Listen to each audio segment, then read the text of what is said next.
네, 우리 시간 하나님을 경외하는 마음으로 여러분 하나님 말씀 듣도록 하겠습니다. 시편 14편 1절로 7절 말씀입니다. 제가 한 절, 여러분들 한 절 교독하도록 하겠습니다. 그리고 저기 이 마이크 소리가 좀 영상으로 좀 혹시 작게 들리면 저희 음향 소리를 좀 잘 조절해 줘서 해주길 바라겠습니다. 우리 성도님들한테 좀 연락이 좀 오네요. 좀 목소리가 좀 작게 들리는 부분이 있다 그래서 저도 여러분들 목소리를 좀 작지 않게 여러분들이 들릴 수 있도록 이렇게 힘써 보도록 하겠습니다. 자, 우리 제가 한 절 여러분들 한 절 읽도록 하겠습니다. 1절 제가 먼저 읽습니다. 어리석은 자는 그의 마음이 이르기를 하나님이 없다 하는도다. 그들은 부패하고 그 행실이 가증하니 선을 행하는 자가 없도다. 여호와께서 하늘에서 인생을 굽어 살피사 지각이 있어 하나님을 찾는 자가 있는가 보려 하신즉 다 치우쳐 함께 더러운 자가 되고 선을 행하는 자가 없으니 하나도 없도다. 죄악을 행하는 자는 다 무지하냐? 그들이 떡 먹듯이 내 백성을 먹으면서 여호와를 부르지 아니하는도다. 그러나 거기서 그들은 두려워하고 두려워하였으니 하나님이 의인의 세대에 계심이로다. 너희가 가난한 자의 계획을 부끄럽게 하나 오직 여호와는 그의 피난처가 되시도다. 7절 말씀 다 같이 읽도록 하겠습니다. 이스라엘의 구원이 시작. 이스라엘의 구원이 시온에서 나오기를 원하도다.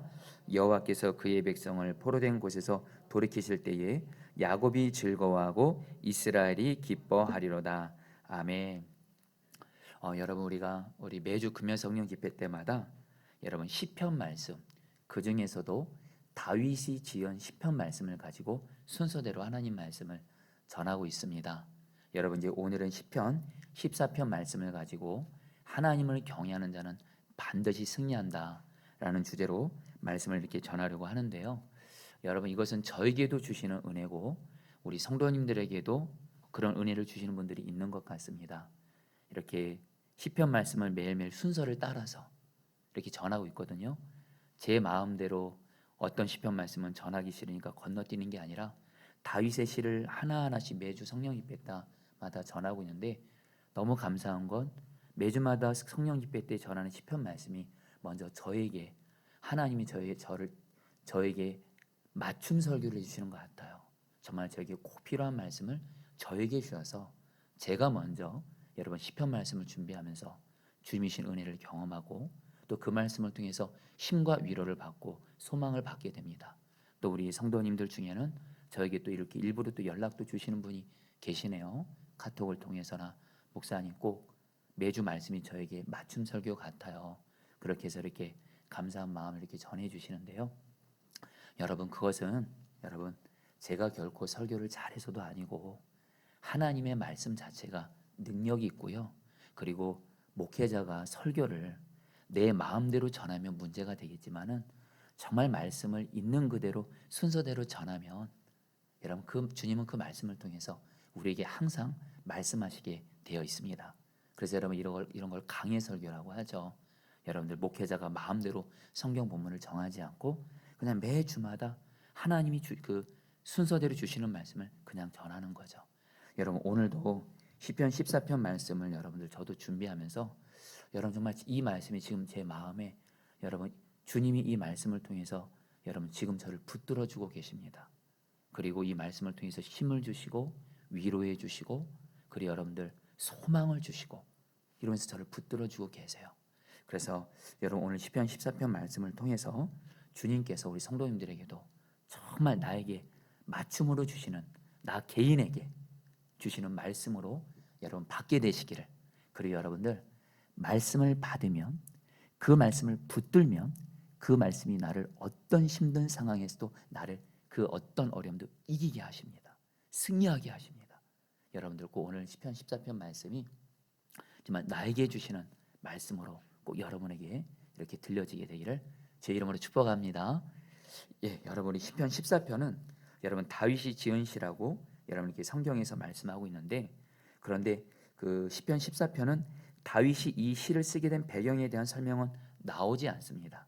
여러분 시편을 보면 어떤 시는 다윗이 쓴 시면서 다윗이 어떤 배경에서 이 시편을 지었는지 배경이 나오는 시편이 있고요. 어떤 시편은 그냥 다윗의 시라고만 되어 있고 이 시가 지어진 배경이 안 나오는데 특별히 다윗이 쓴 시편 중에 그 시를 쓰게 된 배경이 없는 상당수의 시편이 바로 뭐냐면 지혜시이기 때문에 그렇습니다. 여러분 시편은 여러 종류가 있습니다. 참회시, 죄를 회개하는 시가 있고요. 비탄시, 정말 이렇게 우리 시편 14편 말처럼 정말 다윗이 자기의 어려움을 정말 하나님 앞에 비탄해하면서 고백하는 비탄시가 있고요. 뭐 찬양시도 있고요.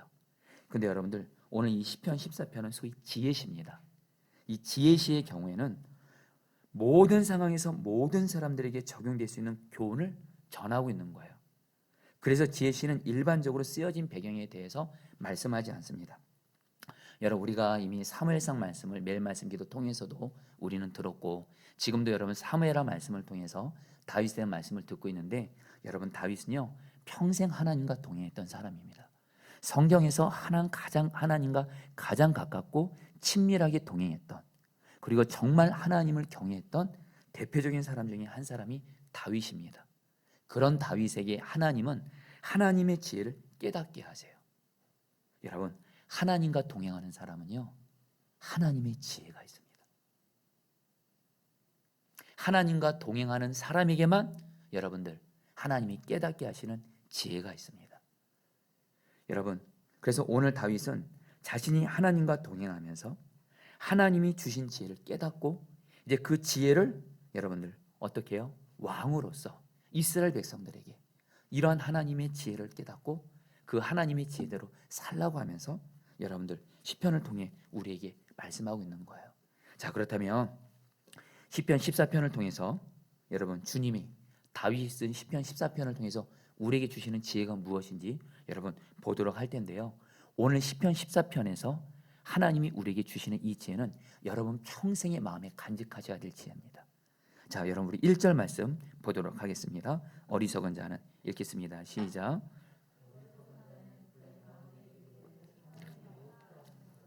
그들은 부패하고 그 행실이 가증하니 선을 행하는 자가 없도다.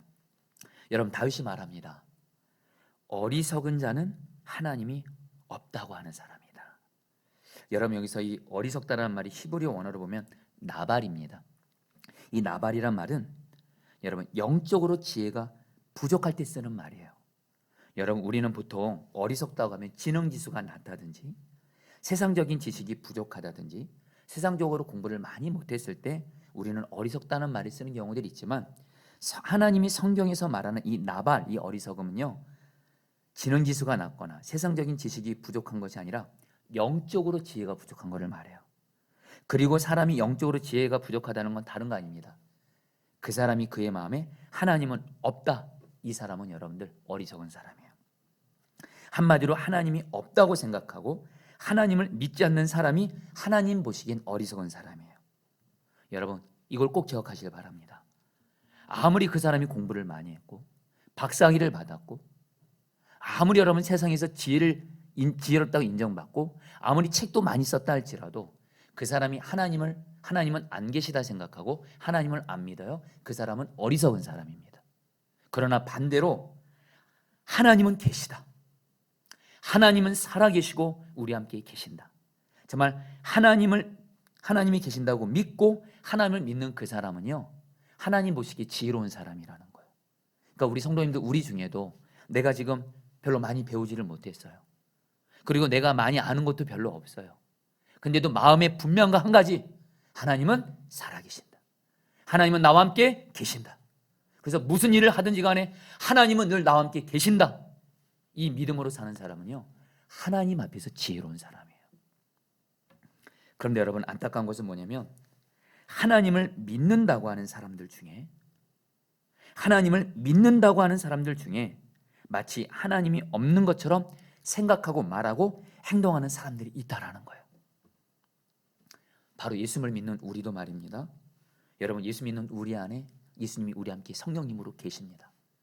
지금 저와 여러분들 정말 영적인 눈만 확 열리면 지금 주님이 나와 함께 계시는 것이 믿어지고요.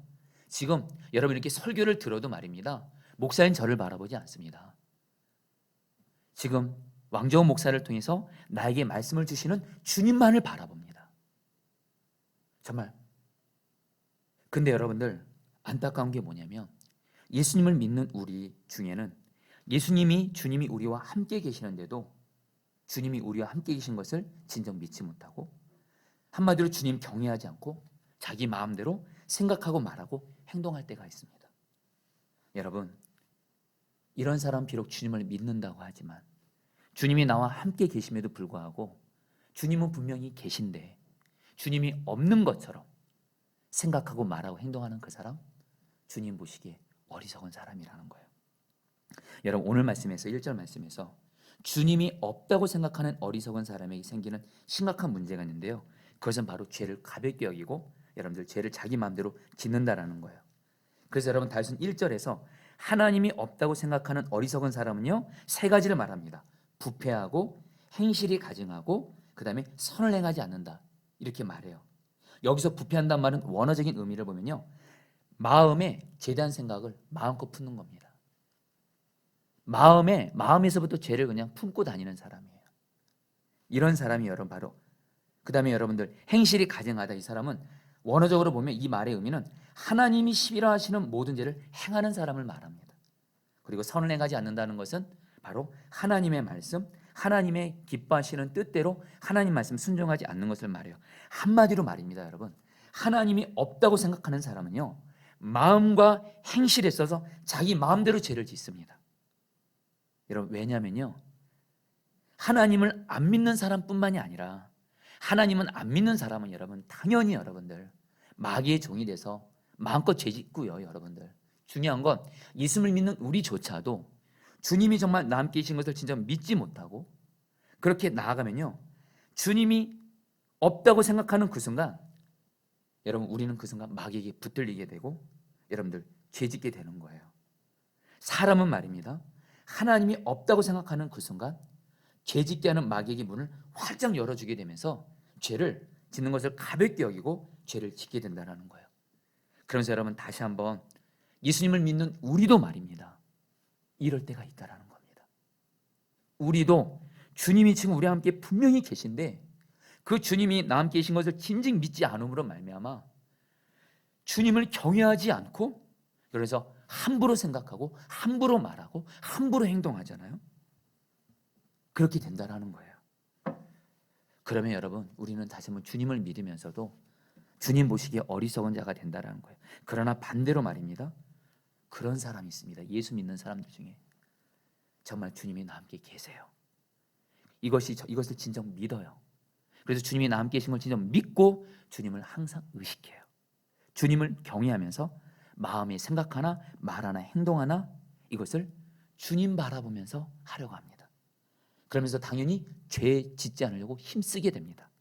그리고 죄를 지으면 철저하게 회개합니다. 나아가 주님의 말씀대로 순종함으로 주님이 기뻐하신 뜻대로 행함으로 선을 행하려고 해요. 바로 이런 사람이 여러분들 성경에서 말하는 주님 보시기 지혜로운 사람이라는 거예요. 저희 교회 한 성도님 중에 남자 성도님의 동행일기를 제가 이전에 읽었었는데 너무 귀한 은혜가 돼서 여러분에게 좀 읽어드릴게요. 한 남자 성도님의 동행일기입니다. 그대로 읽어드리죠. 평소에는 쉴 때 유튜브에서 정치나 영화, 유머 채널 등을 보곤 했는데 최근에는 주님께 집중하기 위해 일절 끊고 있기 때문에 박보영 목사님의 집회 영상을 보았습니다. 은혜롭게 말씀을 듣던 중 갑자기 어느 한 말씀이 마음에 확 꽂히면서 억소리가 나며 울음이 터졌습니다. 그 말씀은 그렇게 특별한 말씀이 아니었습니다. 박보영 목사님이 말씀하셨습니다. 여러분, 하나님께서 원하시는 것은 그렇게 크고 대단한 일이 아닙니다. 내 안에 주님이 가장 싫어하시는 죄 하나를 열심히 싸워나가 보십시오. 9번 넘어져도 한 번 이기면 주님은 9번 넘어진 것을 책망하지 않으시고 한 번 이긴 것을 기뻐하시며 칭찬하실 것입니다. 그 말씀을 듣다가 은혜를 받아서 눈물을 흘리는 일은 흔한 일이지만 이렇게 아무런 감정적인 감동 없이 갑자기 영혼을 찔리는 듯한 경험은 처음이라 너무 당황스럽습니다. 이 집사님이, 이 성도님의 고백이에요. 깜짝 놀라 입을 틀어막고 소리지겨 울며 주님께 기도드렸습니다. 주님, 제가 오늘의 이 말씀을 꼭 기억하겠습니다. 그래서 세상 유혹이 저를 넘어뜨리려 할 때마다, 육체의 정욕이 저를 쓰러뜨리려 할 때마다, 옛사람의 죄된 습관이 또다시 저를 사로잡으려 할 때마다 제가 피 흘리까지 죄와 싸우고 꼭 주님이 칭찬하시는 그 한마디를 듣겠습니다. 여러분, 바로 이런 분이 주님 보시기에 지혜로운 사람이에요. 우리 사랑 성도님들, 저와 여러분들 모두 다 정말 주님은 나와 함께 계시고 이것이 진정 믿어지고, 그래서 이 주님이 계시기에 이제 주님은 우리의 마음까지도 보시니까 마음에 생각하나 말하나 행동하나 함부로 말하지 못하는 그런 주님 보시기에 진정 지혜로운 자가 되시기를 주의 이름으로 축복합니다. 그런데 여러분들, 우리가 주님을 경외하는 지혜로운 자가 되기 위해서 반드시 영적으로 눈이 열려야 될 것이 있는데, 그것은 뭐냐면요, 우리의 모든 것, 우리의 일거수일투족 모든 것을 보고 계시는 주님을 바라본 눈이 열려야 된다는 거예요. 그래서 다윗이 2절에서 이렇게 말씀합니다. 2절 말씀 읽겠습니다. 여호와께서 시작. 여호와께서 하늘에서 인생을 굽어 살피사 지각 있어 하나님을 찾는 자가 있는가 보려 하신지요. 여러분, 다윗이 말합니다. 하나님은 온 세상을 감찰하시면서 모든 사람들을 굽어 살피십니다. 그러면서 지각이 있어 하나님을 찾는 자가 있는지 보신다고 하시는데, 여기서 지각이 있어 하나님을 찾는 자를 원어적으로 풀면 어떤 사람이냐? 여러분, 여기서 지각은 말씀드렸죠? 하나님을 경외하는 것이고 지혜입니다. 하나님을 경외하는 지혜가 있어서 하나님을 경외하는 사람을 찾는다라는 거예요. 여러분, 우리 다시 한번 여기서 우리가 다시 한번 깨닫게 되는 거, 하나님을 경외하는 것이 지혜입니다. 아멘이세요? 잠언 1장 7절 말씀, 여러분 너무도 유명한 말씀이죠. 같이 한번 읽어볼까요? 여호와를 경외하는 것이 시작. 여호와를 경외하는 것이 지식의 근본이거늘 미련한 자는 지혜와 훈계를 멸시하느니라. 자, 사랑하는 성도님들, 여러분들이 지금 세상적으로는 지혜와 지식이 부족해요. 근데 하나님은 늘 나와 함께 계세요. 이것이 믿어져요. 그래서 마음에 생각하나 말하나 행동한다를 하나님이 보신다 생각하고, 내 모든 것을 보시는 하나님. 여러분, 특별히 아까 다윗이 2절에서 지각이 있어 하나님을 찾는 자가 있는가 보려 하신지 할 때, 이 보신, 하나님이 보신다 할 때 이 말이 시브리어 원어로 리로트인데요, 이게 무슨 뜻이냐? 사람의 마음과 말과 행동 모든 것을 하나님이 자세히 보신다라는 거예요. 여러분, 우리 주님이요, 지금 우리 주님, 우리 하나님 아버지는 하늘에 계시죠. 하늘에서 물론 우리를 보시죠. 그뿐만 아니라 예수님을 믿는 우리는 지금 예수님이 지금 우리 안에 계시거든요. 예수님이 우리 안에 계셔서 뭐 하고 계세요? 우리의 모든 것 다 보고 계십니다. 마음의 생각, 말하나 행동하나 우리의 일거수일투족을 다 자세히 관찰하십니다. 이 리오르트, 이 말은 자세히 우리의 모든 것을 관찰하신다는 거예요. 여러분, 바로 그 주님을 바라본 눈이 열리는 거예요. 나의 모든 것을 보시는 주님, 그 주님을 바라본 눈만 열리기만 하면은 저와 여러분들은, 여러분, 마음과 말과 행동에서 주님 경외하는 거 되어지게 하는 줄 믿습니다. 오히려 죄짓는 게 더 힘들어요. 어려워요. 주님 말씀대로 순종하는 삶을 살 수밖에 없다라는 거예요. 그리고 하나님은 이러한 사람에게 반드시 은혜와 축복과 승리를 주신다라는 거예요. 여러분, 제가 이것은 우리 예수님의 사람 제자훈련 교재에 나오는 내용입니다. 근데 제가 이 내용을 읽고 제 마음에 이렇게 평생 마음에 담은 이야기가 되었습니다. 우리 예수님의 사람 제자훈련 교재에 이런 내용이 있습니다. 한 수도원장이 얼굴도 못생기고 무엇인가를 잘 잊어버리는 제자를 편애했다고 합니다. 그래서 다른 제자들이 그 제자를 시기해서 원장님에게 항의를 했대요. 그러자 이 수도원장이 내가 왜 그 제자를 사랑하는지를 이유를 보여주겠다고 하면서 모든 제자를 불러서 닭 한 마리씩을 줍니다. 그래서 이렇게 말합니다. 아무도 보지 않는 곳에서 이 닭을 죽이라는 거예요. 저녁이 되자 이 제자들은 자기들이 죽인 닭을 손에 들고 돌아왔어요. 그런데 그 수도원장이 사랑하는 그 제자는 제일 늦게 왔는데 살아있는 닭을 그대로 손에 들고 온 거예요. 다른 제자들은 그를 보면서 원장님의 지시도 제대로 행하지 못하는 아유, 저 어리석은 사람, 저게 뭐냐 하면서 조롱하고 놀리는 거예요. 그때 그 원장이 묻습니다. 그 제자에게, 닭을 죽이지 못한 제자에게 왜 죽이지 못했냐. 그러니까 이 제자가 말합니다. 하루 종일 다녔지만 아무도 안 보는 으슥한 곳이 없어서 죽이지 못했습니다. 한마디로 어느 곳에서나 주님이 나를 보고 계시기 때문에 나는 이 닭을 죽일 수가 없었습니다. 원장님은 아무도 보지 않는 것이 닭을 죽이라고 하는데 저는 가는 곳마다 주님이 저를 보고 계셨습니다. 그 대답을 듣고 수도원장이 다른 제자들에게 내가 왜 이 제자를 사랑하는지 알겠느냐 이렇게 답했다는 거예요. 여러분, 저는 이 말씀을, 이 이야기를 읽고 주님이 저에게도 말씀하시는 거예요.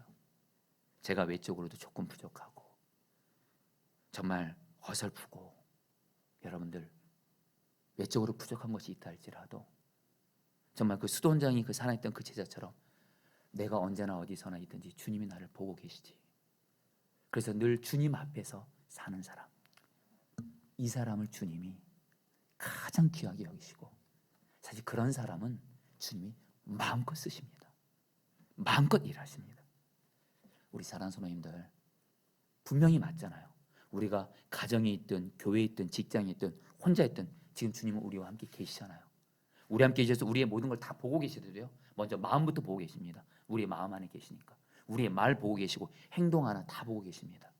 그 주님 앞에서 그 주님은 나를 보고 계시지.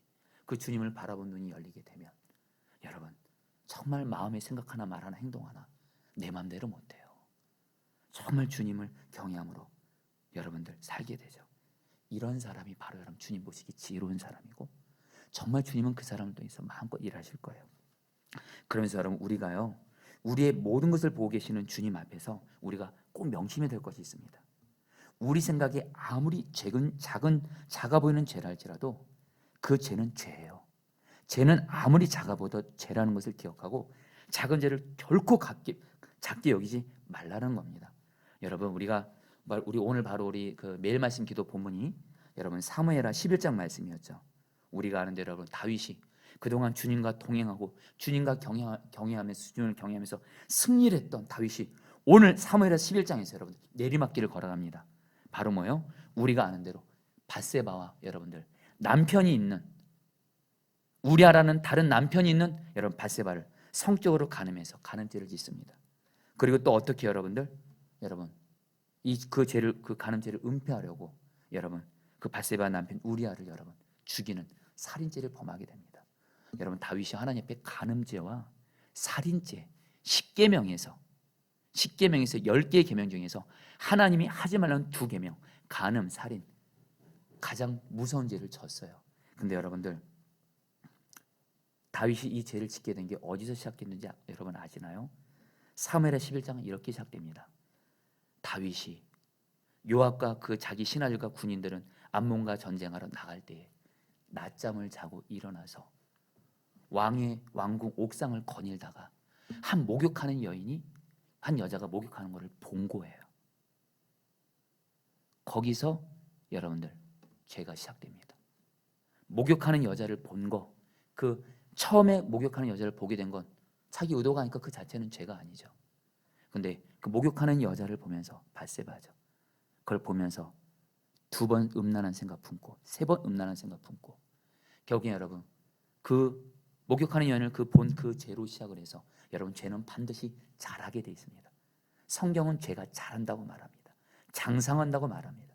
결국엔 그 죄가 커지고 커져서 결국엔 행동으로 옮기게 되죠. 간음죄 짓게 되고 결국엔 살인죄까지 짓게 되고 그런 다윗에 대해서 사무엘하 11장은 이렇게 결론을 맺습니다. 사무엘하 11장 27절 말씀 같이 읽겠습니다. 그 장례를 마침에 읽겠습니다. 시작. 그 장례를 마침에 다윗이 사람을 보내 그를 왕궁으로 데려오니 그가 그의 아내가 되어 그들에게 아들을 낳으리니 다윗이 행한 그 일이 여호와 보시기에 악하였더라. 그냥 악한 게 아니고요. 여호와 보시기에 하나님이 다 보셨더라. 하나님이 다윗을 다 보신 거예요. 근데 여러분들 언제부터 보셨을까요? 다윗이 목욕하는 밧세바를 처음에 보고서 그 작은 죄를 시작할 때부터 보셨다는 거예요. 여러분들 정말 하나님은 우리가 우리의 모든 것을 보시는 주님을 바라보고 그 주님과 동행하고 주님을 경외하잖아요. 우리 주님은요 우리가 우리 생각에 아무리 작은 죄라 할지라도요 그 죄를 짓지 말라고 말씀하십니다. 그 죄를 지었다면 철저히 회개하고 돌이키라고 합니다. 결코 이렇게 생각하시면 안 됩니다. 이 정도의 작은 죄는 주님도 이해해 주겠지 그런 말은 없습니다. 하나님 앞에서 죄는 죄입니다. 여러분 우리가 이것을 꼭 기억하시면 좋겠습니다. 여러분 그 이전에 그 제가 선한 목장에 사역할 때 어떠한 우리 목사님, 참 귀한 목사님이십니다. 제가 뭐 이름은 직결하게 말씀드리지 않겠지만 그 목사님이 말씀을 전하시면서 이런 간증을 하시는 거예요. 당신에게 찾아온 성적인 유혹을 이긴 간증을 하시더라고요. 그러면서 이 목사님이 어느 날 한 여자분한테 전화가 온 겁니다. 근데 전화를 받아보니까 이게 누구냐면 자기가 옛날에 청년이었을 때 그 같이 신앙생활했던 자매한테 전화가 온 거예요.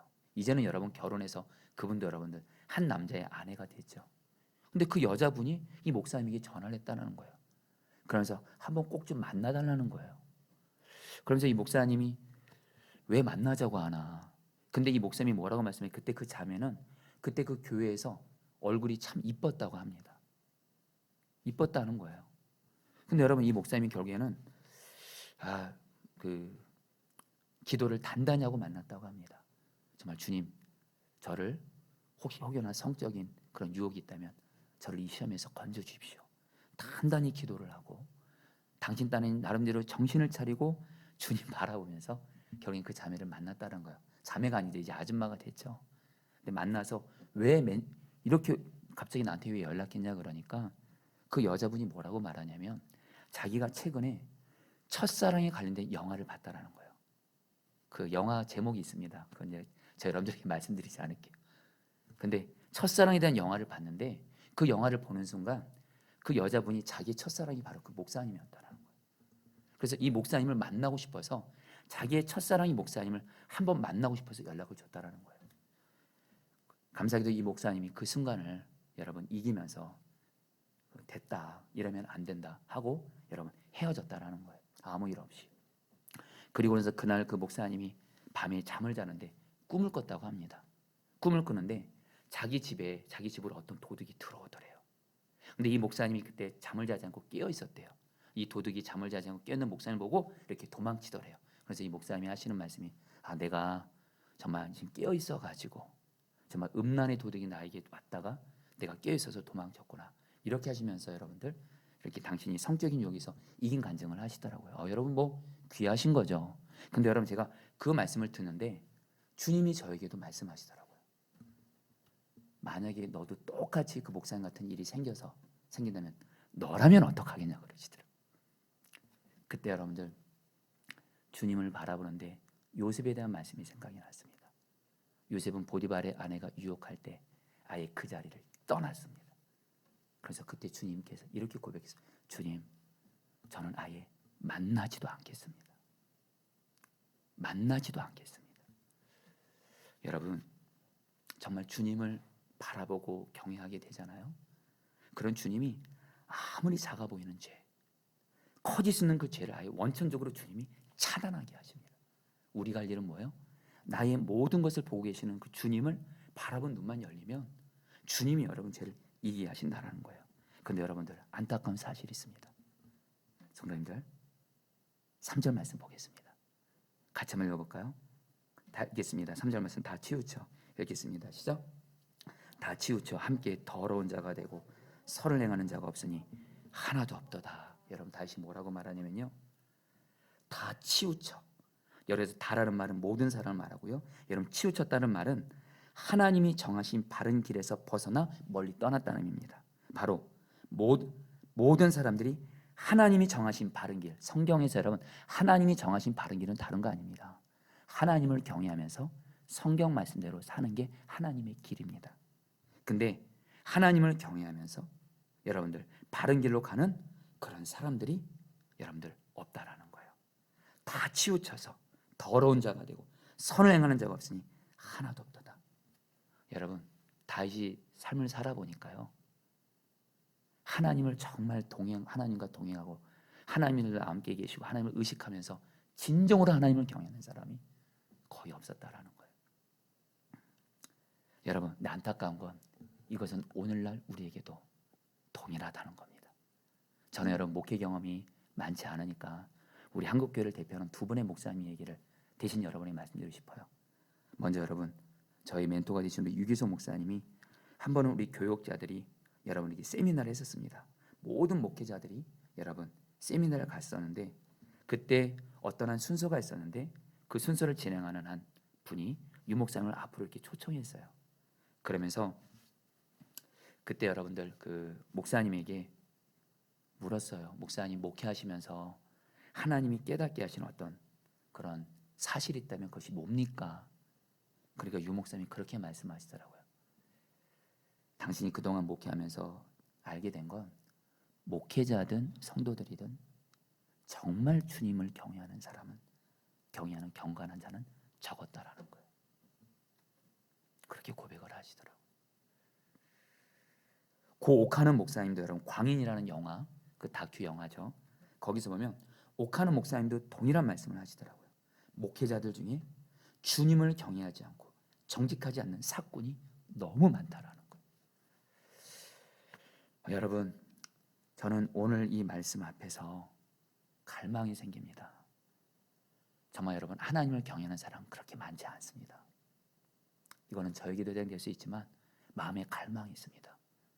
정말 하나님 보시기에 정말 하나님을 경외하는 바로 그 한 사람, 그 소수의 사람, 오늘 저 여러분들 되시기를 간절히 주의 이름으로 축복합니다. 여러분, 그러면서 하나님을 경외하지 않고 죄악을 행하는 자의 특징이 있는데 그것은 말입니다, 하나님을 경외하는 자를 괴롭힌다라는 거예요. 여러분 4절 말씀 같이 읽어보겠습니다. 죄악을 행하는 자라, 같이 읽겠습니다. 시작. 죄악을 행하는 자는 다 무죄하냐? 그들이 떡 먹듯이 내 백성을 먹으면서 여호와를 부르지 아니하는도다. 여러분, 오늘 말씀은 계속 두 부류의 사람에 대해서 말합니다. 한쪽은 하나님을 경외하지 않는, 정말 하나님이 없는 것처럼 생각하고 말하고 행동하는 그런 악인이죠. 이런 사람이 있고, 또 하나 하나님을 경외하는 의인이 있습니다. 근데 여러분, 안타까운 현실입니다. 4절에서 뭐라 그래요? 죄를 행하는 자는 다 무죄하냐? 그들이 바로 죄를 행하는 자죠. 하나님 경외하지 않는 자죠. 하나님 없는 것처럼 생각하고 말하고 행동하는 그 사람들이 무슨 일을 하는지 아십니까?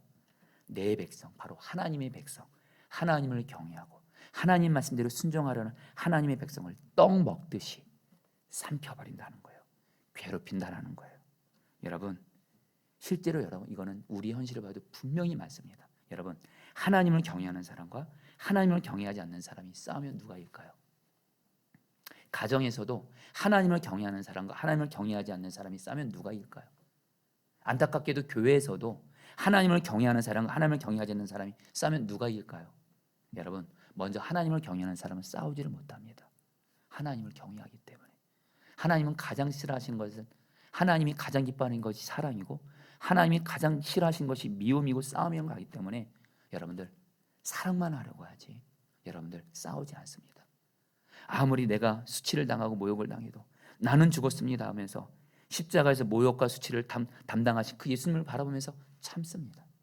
그러니까 말 한마디 행동 하나 하나님 바라보면서 여러분들 어쨌든 내 마음대로 말도 못해요. 근데 여러분, 하나님 경외하지 않는 사람은 가정에서나 교회에서나 직장에서나 내 할 말 다 해버립니다. 옳은 말이니까 감정적으로 여러분 하고 싶은 말 해버리고, 그러면 어떻게 되죠? 하나님 경외하지 않는 자가 하나님 경외하는 사람을 정말 떡 먹듯이, 이걸 여러분 공동 번역으로 오면 아예 삼켜버린다 그래요. 괴롭힌다라는 거예요. 여러분, 이 뒤에 영적인 배후가 있습니다. 여러분, 아까 말씀드렸죠. 하나님 경외하지 않는 사람, 그 사람 뒤에 마귀가 역사합니다. 저와 여러분들도 하나님이 나와 함께 계신 거 놓치는 순간, 나와 함께 계신 하나님 바라보는 거 놓치는 순간 저 여러분들은 마귀에게 붙들리게 됩니다. 그때부터 여러분들 우리는 내 마음대로 말하고 행동하면서 여러분들 주변 사람들, 특별히 하나님 경외하는 사람들을 괴롭히고 고통스럽게 합니다. 그러다 보니까 여러분들 어떤 일이 생겨요? 하나님 경외하지 않는 자는 자기가 이긴 줄 알아요. 그리고 하나님 경외하는 사람은 어떨 때 너무 바보 같아요. 진짜 인간적으로 너무 바보 같아요. 할 말 제대로 못하죠. 주님 바라보면 주님이 참으라고 하실 때도 많죠.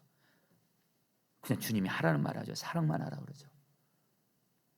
근데 여러분, 우리가 꼭 기억할 것이 있습니다. 바로 여러분 5절 말씀입니다. 평생 하나님과 동행하고 하나님을 경외했던 다윗이 이렇게 고백을 합니다. 5절 말씀 같이 읽겠습니다. 그러나 시작. 그러나 거기서 그들은 두려워하였으니 하나님이 의인의 세대에 계심이로다. 이것을 세 번역 성경을 읽어드리겠습니다. 하나님이 의인의 편이시니 행악자가 크게 두려워한다. 여러분, 하나님과 동행하고 하나님을 경외했던, 물론 다윗도 어느 순간에는 하나님 경외하지 못하고 넘어졌던 적이 있지만, 그러나 다윗의 일반적인 삶은 하나님을 경외했대도요, 다윗이 깨달은 진리 한 가지가 있습니다. 하나님을 경외하지 않는 사람이 하나님을 경외하는 사람을 괴롭히고 밥 먹듯이 삼켜버리는 것 같지만 중요한 진리가 있습니다. 하나님을 경외하는 사람은 하나님이 함께 계세요. 그리고 하나님이 하나님을 경외하는 그 사람이 편이 되어주세요. 결국에는 누가 이기게 하세요? 하나님을 경외하는 의인을 하나님이 하나님을 경외하지 않는 악한 자를 반드시 이기게 하신다는 거예요. 오히려 하나님 경외하지 않는 여러분 악한 자들은 하나님을 경외하는 자에게 결국에는 하나님이 함께 하시고 하나님이 편들어 주는 걸 보면서 결국엔 뭐예요? 두려워 떨게 된다는 거예요. 그래서 여러분 6절에서 다시 또 이렇게 고백합니다. 같이 읽겠습니다. 너희가 아시죠? 너희가 가난한 자의 계획을 부끄럽게 하나 오직 여호와는 그의 피난처가 되시도다. 여러분 너희가 가난한 자의 계획을 부끄럽게 하나, 한마디로 뭐요? 하나님 경외하지 않는 죄악을 행하는 사람들은 가난한 자, 여기서 말하는 가난한 자는 바로 하나님을 경외하면서, 그런데 하나님을 경외하지 않는 사람에게 시달림 당하고 고통당하면서 가난하게 되고 어렵게 되는 비천한 삶을 살게 되는 그런 자를 말합니다. 한마디로 하나님 경외하지 않는 악한 자가 하나님을 경외하는 가난한 자를 부끄럽게 하고 괴롭게 하지만, 성경은 말합니다. 오직 여호와께서 하나님을 경외하는 그 가난한 자, 어려움 당하는 자의 피난처가 되어져서 반드시 그 사람을 보호해 주신다는 거예요. 사랑하는 성도님들, 저 여러분들이 정말 하나님 앞에서 하나님을 경외하는 삶만 살 수만 있다면, 하나님을 경외하는 바른 길로만 갈 수만 있다면, 아무리 내 주변에 하나님을 경외하지 않는 악한 이들이 나를 무너뜨리고 나를 괴롭게 하고 실제로 나에게 고통을 준다 할지라도 여러분 꼭 기억하기 바랍니다. 하나님 경외하는 의인은 절대 망하지 않습니다. 죽지 않습니다. 하나님이 그 사람의 피난처가 되어주시고 편이 되어줘서 하나님이 보호해 주신다라는 거예요. 할렐루야. 그러면서 여러분에게 이 이야기를 좀 나누고 싶습니다. 우리 유기소 목사님의 그 간증이, 유기소 목사님이 쓰신 책에서 읽은 내용인데요.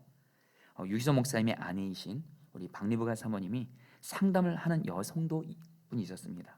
그 여자 성도님은요, 남편의 폭력과 외도 그리고 시댁 식구들의 멸시와 핍박으로 오랜 세월을 고통받고 있는 분이었어요. 그래서 늘 그 사모님이 이 성도님을 만나면 자기가 남편을 잘못 만나가지고 그리고 시댁 식구들을 인해서 너무도 고통받는 것 때문에 늘 힘든 모습을 이렇게 보였대요. 그런데 이 성도님을 1년 만에 다시 만나게 됐는데 너무도 달라진 모습으로 변화되어 있더라는 거예요. 그래서 사모님이 깜짝 놀랐대요. 이 성도님이 뭐라고 말씀하시냐면, 자기가 그동안 자기 가정이 힘든 것 때문에 남편의 폭력과 외도, 시댁 식구들의 그 시달림으로 인해서 하나님을 안 믿거든요. 하나님을 안 믿는 남편, 하나님을 안 믿는 시댁 식구들로 인해서 너무 멸시 핍박을 받으면서 너무 힘든 가운데 사람들만 만나면 하소연하고 불평하고 늘 힘들다 죽겠다 안 된다 이런 말만 하고 다니다가 어느 순간 그렇게 한다고 해결되는 게 하나도 없더래요. 그래서 이 여자 성도님이 1년 동안을 하나님 앞에 골방 기도를 작정합니다. 어차피 사람한테 하소연해봤자 안 되더라는 거예요. 1년 동안 골방에서 하나님께 기도를 하는데, 그러면서 주님을 바라보는데 주님이 이 성도님을 만져주신 거예요. 그러면서 이 성도님에게 그런 마음을 주시더래요. 그런 마음을 하나님이 어떤 마음을 주셨냐면, 여전히 그 남편을 주님의 사랑으로 사랑하라는 거예요. 그리고 주님이 그런 마음 주시더래요. 너의 남편을 위해서 죽을 수 있냐 그러더래요. 그때 주님께서 이 여자 성도님에게 정말 인간적으로는 도저히 사랑할 수 없는 자기를 폭력과 외도로 너무도 괴롭게 했던 그 남편을 주님을 바라보는데, 주님이 십자가의 은혜로 여러분 죄인의 계수인 나를 구원해 주신 것처럼 바로 저 남편, 하나님 안 믿는 저 남편 또한 주님이 사랑하신다는 마음을 주면서 마치 예수님이 죄인인 나 위해 죽으신 것처럼 나도 주님, 내 남편이 구원받을 수 있다면 내 생명을 드리겠습니다. 이렇게 고백했다라는 거예요. 그러면서 여러분들, 주님이 이 성도님에게 정말 그 남편을 끝까지 사랑할 수 있고 기다릴 수 있는 힘을 주셨다라는 거예요. 이것을 사모님께 고백하더래요. 그런데 안타까운 건 뭐냐면 이 여자 성도님이 이렇게 또 고백하더래요. 근데 제가 다른 건 다 참을 수 있겠는데 여전히 남편은 그런 저를 보고 자기의 잘못은 생각하지 않고 자기가 그동안 날 그렇게 자기에게 폭력과 외도로, 그리고 자기의 시댁 식구들이 그렇게 나를 괴롭게 한 것에 자기 잘못은 돌아보지 않고 여전히 이 남편은 이 여자 성도님에게 하나님 어디 계시냐, 너가 그렇게 기도하고 십자가 붙던데 내가 안 변하는 거 보니까 정말 하나님 없는 거 아니냐 하면서 이 아내분을 계속 여러분 괴롭게 한다라는 거예요. 그래서 여전히 남편을 주님께로 돌아오지 못하도록, 주님께 돌아오도록 변화되도록 하지 못한 자기 자신이 하나님 앞에 죄송할 뿐이라고 이렇게 고백을 했다라는 거예요. 이때 여러분들 우리 박리바 사모님이 그 여자 성도님이 이렇게 말씀하셨대요. 성도님, 그런 남편을 붙잡고 이혼하지 않고 진심으로 사랑까지 하면서 지금까지 인내해온 성도님이요, 성도님 자신이 기적이고 하나님의 열매예요. 반드시 주님이 성도님에게 승리를 주실 거예요. 할렐루야. 여러분, 저는 이 글을 읽으면서 주님이 정말 그런 마음 주세요. 가정에서나 어디서나 주님을 경외하지 않는 자로 인해서 주님을 내가 경외함으로 말미암아 어려움과 핍박과 고통을 당해요. 그런 분들이 오늘 주님은 말씀하시는 거예요. 하나님을 경외하는 사람은 반드시 하나님이 지켜주세요. 승리를 주세요. 아멘이세요 여러분들. 하나님이 내 편이세요. 오늘 말씀에 여러분 그러면서 7절 말씀이 결론입니다. 같이 한번 읽어볼까요? 하나님, 같이 읽겠습니다. 시작. 하나님, 시온에서 나오셔서 이스라엘을 구원하여 주십시오. 주님께서 당신의 백성을 그들의 땅으로 되돌려 보내실 때에 야곱은 기뻐하고 이스라엘은 즐거워할 것이다. 여러분, 다윗이 뭐라고 고백해요? 하나님, 이제 다윗은 분명 한 가지를 알았습니다. 하나님을 경외하는 사람은 아무리 하나님을 경외하지 않은 악한 자로부터 괴롭힘 당하고 고통당하고 가난하게 되고 아무리 죽음 같은 고난을 당한다 할지라도 하나님은 하나님을 경외하는 자와 함께 하시고 그 사람의 편이 되어주시고, 그리고 뭐요? 하나님은 구원해 주신다라는 거예요. 그 하나님께 구합니다. 하나님을 경외하는 우리를 구원해 주십시오. 주님께서 당신의 백성을 구원해 주십시오. 그래서 당신의 백성이 기뻐하고 즐거워하게 하십시오. 여러분, 오늘 이 말씀을 통해서 주님이 오늘 저 여러분들이 정말로 부족한 모습이라 할지라도 주님을 경외하라고 힘써요. 여러분, 우리가 주님을 경외한다는 얘기는 완벽하게 죄를 안 짓는다는 것이 아닙니다. 주님 경외해요. 그러다 또 죄에 넘어져요. 그럼 다시 그 죄 예수님의 보혈로 회개하고 또다시 주님 바라보고 나아가면서 죄와 싸우고 죄 철저히 회개하고 주님 말씀대로 순종하라 하는 분이 바로 주님을 경외하는 분이고요. 그분에게 하나님은 오늘 두 가지를 약속하세요. 반드시 하나님이 그 사람의 피난처가 되어서 보호자가 되어주세요. 지켜주세요. 그리고 반드시 구원시켜 주셔서 반드시 기쁨을 주신다라는 거예요. 할렐루야. 지난 화요일 날 우리 교육자분들이, 여러분들 우리 교회 함께 사역하는 교육자분들이 여러분 이렇게 사무엘한 말씀을 가지고 이렇게 같이 말씀 기도를 하고 말씀으로 삶을 나누는데, 우리 이선아 전사님이 그런 나눔을 하시더라고요. 지난 화요일인가요 토요일인가요 헷갈리긴 하네요. 전사님이 그러더라고요. 우리 전사님이 여러분 몸에 약함이 있습니다. 이렇게 참 몸이 이렇게 약하고 아픔이 있어서 병원에 가서 치료해도 이렇게 잘 또 치료되지도 않고, 그래서 전사님이 이것 때문에 좀 힘들었는데 하나님이 우리 전도사님에게 너무도 분명한 약속의 말씀을 주셨다는 거예요. 그리고 그 말씀을 붙들고 여전히 전사님 몸이 약한데도 그 말씀 붙들고 너무 기뻐하는 거예요. 잠언 3장 7절 8절 말씀이에요. 제가 읽어드려요. 여러분들 같이 한번 읽어볼까요? 우리 특별히 성도들 중에 몸이 아프신 분들에게 주님이 주시는 오늘 또 약속의 말씀이랍니다. 같이 한번 읽어보겠습니다. 스스로 시작. 스스로 지혜롭게 여기지 말지어다. 여호와를 경외하며 악을 떠날지어다. 이것이 내 몸의 양약이 되어 내 골수를 윤택하게 하리라. 우리 전사님이 이 말씀과 이렇게 나누시더라고요. 몸이 약해서 몸이 아파서 병원을 가도 치료가 생각만큼 잘 안 되고, 그런데 하나님이 내 몸을 회복시키는 너무도 분명한 방법, 하나님을 경외하며 악을 떠나라. 그래서 우리 전사님이 정말 하나님 경외하면서 말 한마디로 행동하는 악을 떠나기를 그렇게 힘쓴다라는 거예요. 그래서 하나님이 분명히 주신 약속, 하나님 경외해서 악 떠나면 너의 몸에 양력이 되어 너의 골수를 윤택하게 하리라. 이 약속의 말씀을 하나님이 정말 나에게 너무도 나에게 주시는 말씀으로 받고 여러분 기뻐하셨다는 거예요. 여러분, 이게 바로 오늘 시편 14편의 17절에 나오는 다윗의 고백이에요. 하나님 경외하는 자를 하나님은 반드시 구원해 주셔서 기쁨을 주실 것이다. 사랑하는 성도님들, 특별히 저는 요즘에 우리 성도들 중에 몸이 아프신 분들을 이렇게 보게 됩니다. 여러분, 저는 이번에 제가 다리 수술하면서 사람이 겪을 수 있는 가장 큰 고통 중에 하나가 병으로 인한 고통이에요.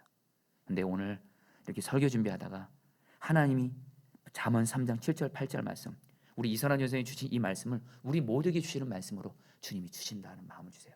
하나님 경외함으로 악을 떠나잖아요. 결코 병으로 인해서 어려움 당치 않습니다. 하나님이 보호해 주시고 구원해 주셔서 우리에게 기쁨을 줄 줄 믿습니다. 이제 말씀을 마무리하면서 지난 주간에 이렇게 국민일보 신문을 읽다가 신앙 3당란을 보았어요. 어떤 한 목사님이 단독 목회 5년 차인데 목회를 하는데 매사가 서툴고 설교는 어렵고 그리고 칭찬해 주는 교인도 별로 없다라는 거예요. 그러면서 어떤 분에게 상담을 했냐면 우리 한국교회 원로 목사님 중에 존경받는 목사님 중에 충신교회 원로 목사님이신 박종순 목사님이라는 분이 계세요. 정말 귀한 어른 목사님이신데 이 목사님이 그 목사님에게 이렇게 권면해 주시더라고요. 제가 그대로 읽어드리죠. 목사님, 칭찬에 연연하지 마십시오. 목회자는 잘한다는 칭찬보다 바로 한다는 인정이 더 중요합니다. 목회를 잘하러 가지 말고 하나님 앞에서 바르게만 하십시오. 설교도 잘하러 가지 말고 하나님 말씀을 바르게만 전하십시오.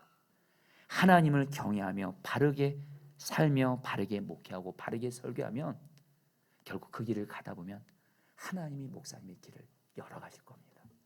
이건 여러분들도 똑같습니다. 사랑하는 성도님들, 하나님을 경외하는 자는 지금 순간은 어려움을 당하고 당분간은 어려움을 당하고 하나님 경외하지 않는 악한 자로 인해서 고통을 당하고 시달림을 당한다 할지라도 오늘 시편 14편에서 하나님이 우리에게 주는 너무도 분명한 메시지는 뭐냐면 하나님을 경외하는 길을 가는 사람은 반드시 승리를 주십니다. 할렐루야. 여러분 이 말씀 붙들고 오늘 저 여러분들 다 하나님 내가 평생 하나님 앞에서 하나님을 경외하는 자 되게 하십시오. 이것이 여러분들 내가 사는 길이고 내 가정, 직장, 교회 사는 길입니다. 여러분 우리 아름답고 놀라운 주의 찬양 같이 하시면서 기도하도록 하겠습니다.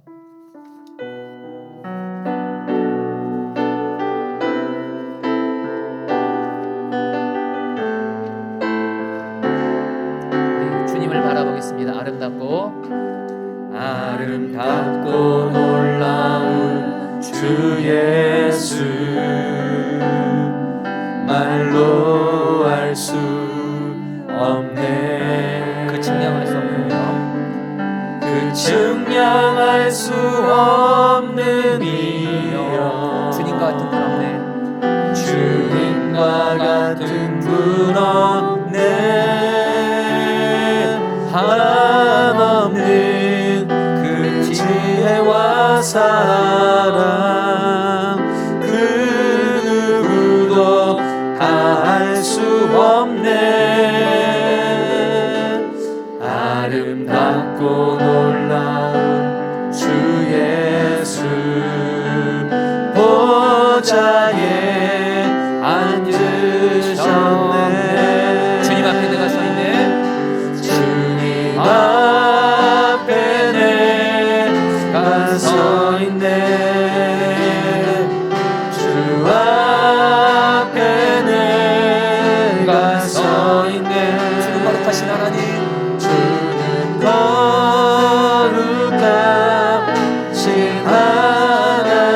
하나님, 그 앞에 우리 한 번 더 주 예수님을 바라봅니다.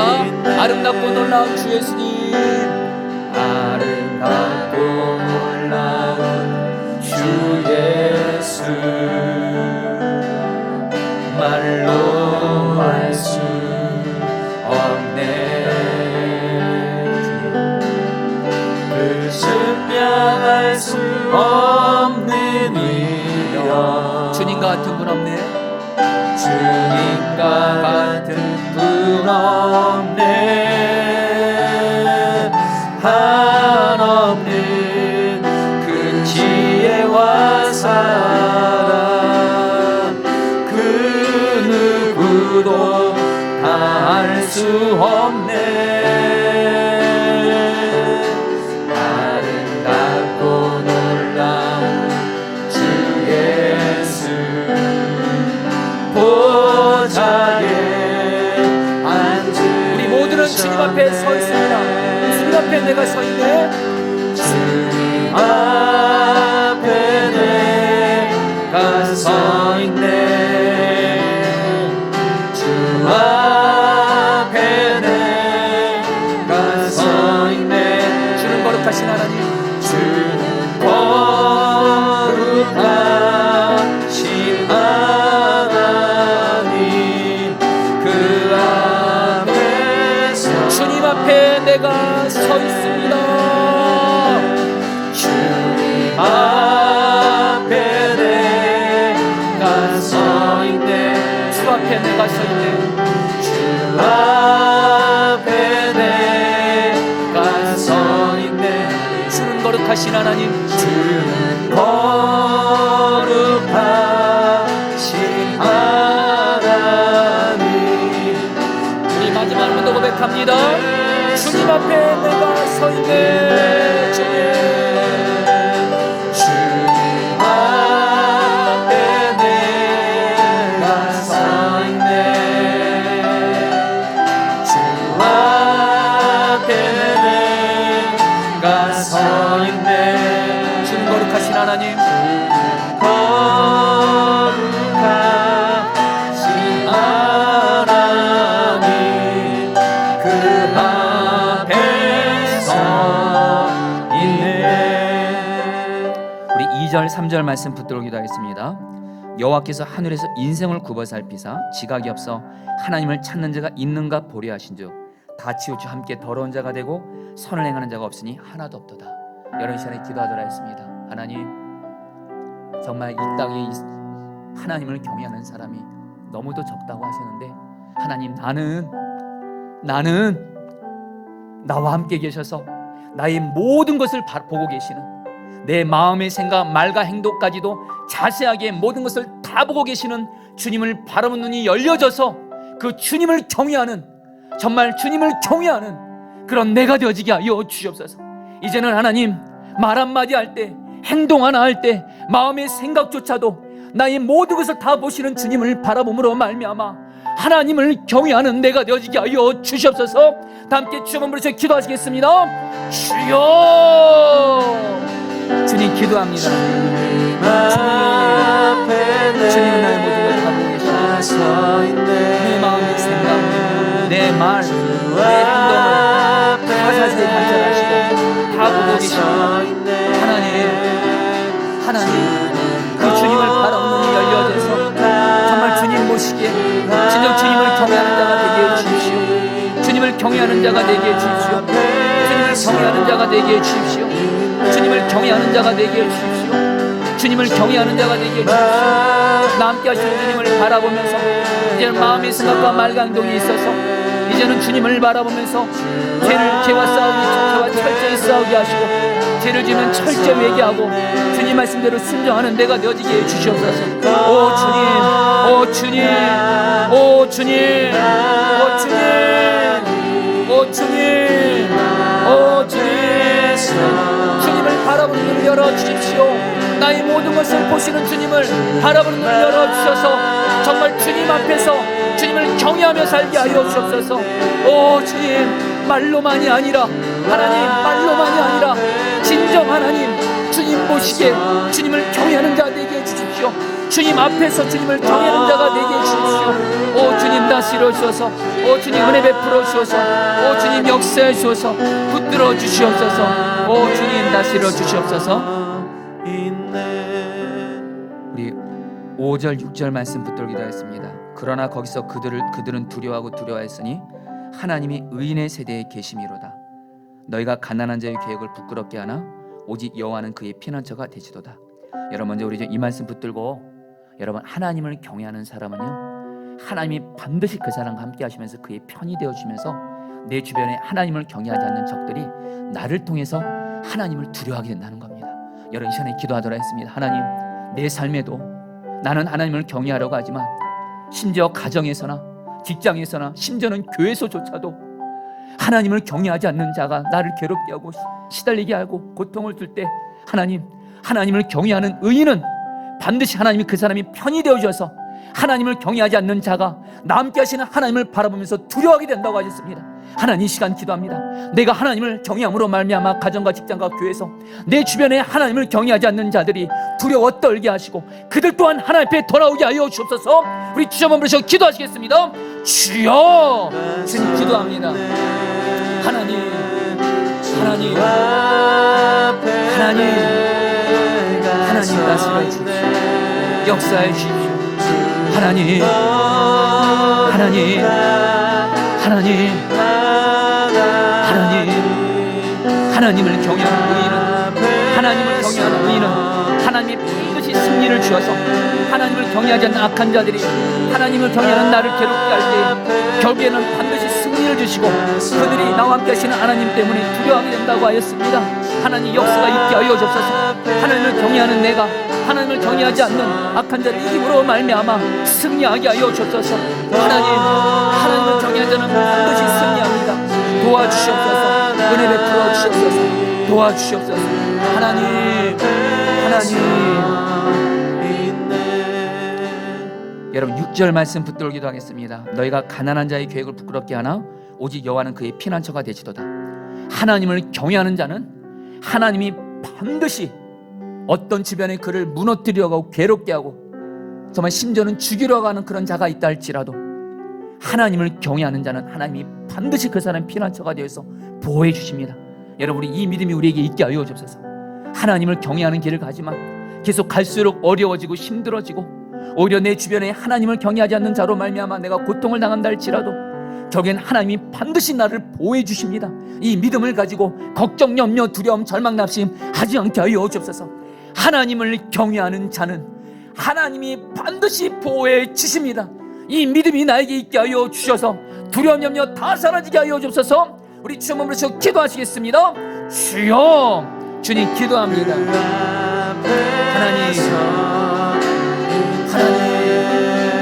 하나님을 경외하는 의인은 하나님 반드시 보호해 주십니다. 지켜주십니다. 망하지 않습니다. 죽지 않습니다. 하나님이 지켜주십니다. 하나님이 보호해 주십니다. 하나님 기도합니다. 하나님 기도합니다. 하나님을 경외하는, 하나님을 경외하게 하시고 하나님을 경외하는 나를 어떤 마귀 역사로부터, 하나님을 경외하지 않는 악한 역사로부터 나를 보호해 주시옵소서. 지켜주시옵소서. 아니, 하나님은 반드시 하나님을 경외하는 나를 보호해 주십니다. 지켜주십니다. 책임지고 돌보아 주십니다. 그래서 나는 망하지 않습니다. 나는 죽지 않습니다. 나는 반드시 승리합니다. 하나님, 이 믿음을 가지고 염려하지 말게 하시고 두려워하지 말게 하시고 하나님을 하나님 끝까지 경외하며 나가게 하여 주옵소서. 오 주님 다스려소서. 오 주님, 하나님을 경외하는 자는 반드시 하나님이 지켜주시오. 이 믿음 갖고 나가게 하여 주옵소서. 주님 앞에 내가 서 있네. 주님 앞에 내가 서 있네.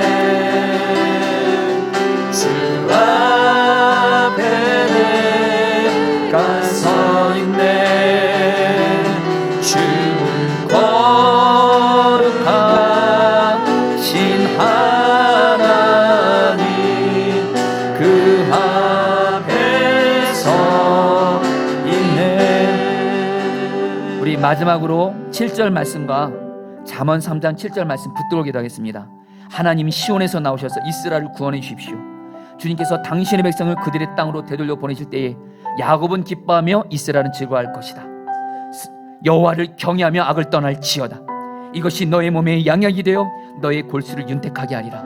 여러분, 이 말씀 붙들고 두 가지 기도하겠습니다. 첫 번째로, 하나님, 내가 하나님을 경외하는 바른 길을 가게 하시고 하나님을 경외하는 나를 하나님, 내가 겪고 있는 고난으로부터, 고통으로부터, 특별히 악한 마귀로부터, 하나님을 경외하지 않는 악한 자로부터 당하는 모든 고통에서부터 구원하여 주심으로 말미암아 나로 기뻐하며 즐거워하게 하여 주시옵소서. 특별히 육신의 질병으로 인해서 고통 가운데 있는 이들이 있다면 내가 하나님을 경외하며 악을 떠남으로 말미암아 나의 몸의 병을 치료하여 주시옵소서. 마지막으로 주여 한번 기도하시겠습니다. 주여,